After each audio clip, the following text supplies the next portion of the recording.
Assalamualaikum warahmatullahi wabarakatuh. Selamat pagi anak-anakku, semoga sehat selalu. Di video kali ini kita akan belajar mata pelajaran IPS tema 2 subtema 2 jenis-jenis usaha. Materi yang akan kita pelajari hari ini yang pertama adalah jenis-jenis usaha yang dikelola perorangan dan juga kelompok. Yang kedua, kegiatan ekonomi masyarakat. Jenis usaha perorangan atau individu adalah usaha yang dilakukan oleh pemiliknya sendiri tanpa melibatkan orang lain. Usaha ekonomi ini biasanya dikelola secara sederhana. Usaha perorangan harus dikelola dengan baik supaya memberikan hasil yang maksimal. Contoh usaha individu atau perorangan yang pertama adalah pertanian. Sebagian besar usaha pertanian dikelola secara perorangan. Usaha ini memiliki modal terbatas, lahan yang digarap petani biasanya terbatas, lahan persawahan dan tegalan. Namun, ada juga usaha pertanian yang dilakukan secara besar-besaran. Yang kedua, perdagangan. Usaha perdagangan secara perorangan biasanya berskala kecil dan sedang. Contohnya, pedagang asongan, pedagang keliling, pedagang kaki lima, hingga toko kelontong. Kemudian yang ketiga adalah usaha jasa.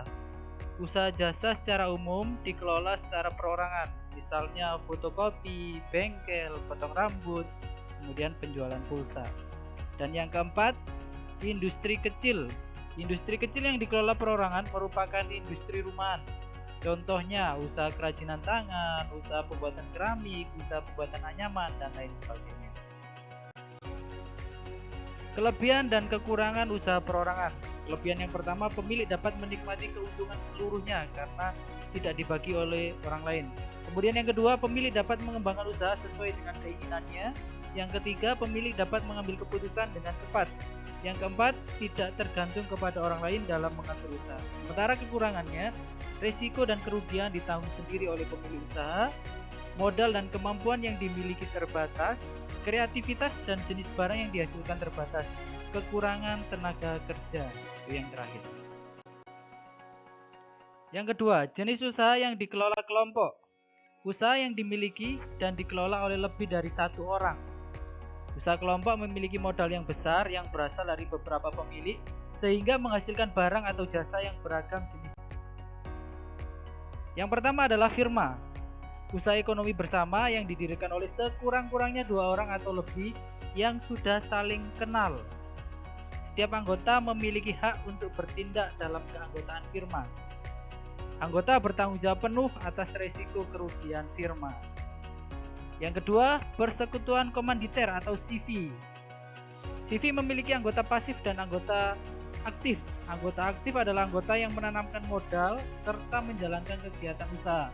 Adapun anggota pasif adalah anggota yang hanya menanamkan modal saja. Misalnya CV Rian Motor, CV Kayu Jati Luhur. Yang ketiga adalah perseroan terbatas atau PT.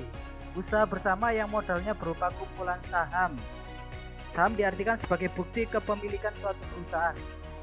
Pemilik saham akan mendapatkan laba yang disebut dividen. Contohnya PT Penerbitan Langga. Ini salah satu PT pembuatan buku yang ada di Indonesia. Kemudian yang keempat, badan usaha milik negara atau yang sering disebut BUMN. Sebuah perusahaan yang seluruh atau sebagian modalnya dimiliki negara. BUMN bergerak di bidang usaha yang bersifat strategis atau vital. Di sini contohnya adalah Garuda Indonesia. Selain itu ada juga PT KAI, ada juga PLN dan lain sebagainya. Yang kelima adalah koperasi. Usaha bersama yang bertujuan untuk menyejahterakan anggotanya. Di dalam koperasi semua anggota wajib membayar simpanan pokok dan simpanan wajib. Simpanan pokok adalah simpanan yang pertama kali dibayarkan oleh anggota koperasi saat bergabung menjadi anggota. Sementara kalau simpanan wajib adalah simpanan yang harus dibayarkan setiap bulan oleh anggota. Koperasi sendiri terbagi menjadi 5, yaitu koperasi di bidang konsumsi, koperasi simpan pinjam, koperasi produksi, koperasi jasa, serta koperasi serba usaha. Kelebihan dan kekurangan usaha bersama. Kelebihan, memiliki modal yang besar dan banyak karena berasal dari beberapa orang. Kemudian yang kedua, risiko dan kerugian ditanggung bersama. Yang ketiga, ide dan kemampuan usaha lebih banyak. Sementara kekurangannya adalah keuntungan yang didapat ini kecil karena harus dibagi dengan pemilik modal yang lain. Kemudian perbedaan pendapat antar pemilik modal. Yang ketiga adalah pengambilan keputusan harus sesuai dengan kesepakatan bersama. Yang kedua, pengaruh kegiatan ekonomi terhadap kehidupan masyarakat. Kegiatan ekonomi di masyarakat tidak lepas dari kegiatan produksi, distribusi, dan juga konsumsi. Ketiganya dilakukan untuk mencapai taraf hidup masyarakat yang sejahtera. Yang pertama adalah produksi, adalah kegiatan menghasilkan barang atau jasa. Orang yang melakukan kegiatan produksi sering disebut produsen. Contohnya, petani menanam padi di sawah, nelayan mencari ikan, guru menghasilkan jasa mendidik dan mencerdaskan siswa, kemudian dokter menghasilkan jasa mengobati orang yang sakit. Yang kedua adalah distribusi, kegiatan menyalurkan hasil produksi dari produsen ke konsumen.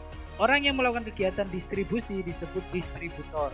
Contoh kegiatan distribusi, kegiatan menyalurkan padi dari desa ke kota. Yang ketiga adalah konsumsi, kegiatan menghabiskan atau memakai barang dan jasa. Orang yang melakukan kegiatan konsumsi disebut konsumen. Contoh dari kegiatan ini, manusia perlu makan agar bisa bertahan hidup. Kemudian siswa memerlukan guru agar menjadi pandai.